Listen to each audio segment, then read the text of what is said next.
Ready. जय खानदेश. रामराम मंडळी, परत एकदा जय खानदेश. तर मित्रांनो, आज विषय असा आहे, आज शिंदखेड्याला आपल्या रिलेटिव्हमध्ये लग्न आहे. तर आपण आज तिथं जात आहोत. तर एक कमाल धमाल आणि काहीतरी गोष्टी नवीन होणार आहेत, तर आपण त्या एक्सप्लोअर करूया. आणि जर तुम्हाला ब्लॉग वगैरे जर आवडत असेल तर नक्की लाईक आणि सबस्क्राईब करायला विसरू नका. ठीक आहे. तर तेवढ्यात आपण सगळं आपलं रेडी वगैरे झालेलं आहे आणि जस्ट आपण आता निघूया.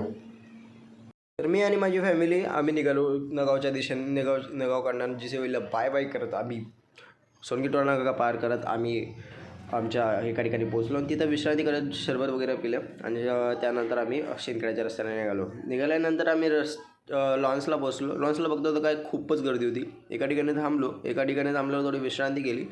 तर बघतो तर काय इथं जे ऑर्केस्ट्रा होते ते खूपच छान संगीत आपलं प्ले करत होते आणि त्यानंतर खूप सारा छानसा माहोल आणि शांतता भरत होतं. ते बरं झालं की एवढ्या उन्हात आम्हाला वरती पंखे वगैरे लावले होते, त्यामुळं आमचं ते बरंच झालं.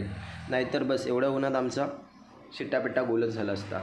मी आणि मामा आम्ही खूप स्माईल करत आणि थोडा टाईमपास वगैरे करत आम्ही खूप मजा केली आणि त्यामध्ये लगतच मग नवरदेव आणि नवरी आले. त्यावर आम्हाला हा ड्रोनवाला बघून आम्ही थोडंसं खुश झालो, बट त्यामध्ये खूप बोर होत होते.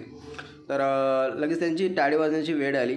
फोटोग्राफर आमचा फोटो काढत होता. आम्ही त्याला स्माईल करत आम्ही टाईम बघितला आणि टाईम बघून आम्ही म्हटलं की बाबा वेळ झालेला आहे,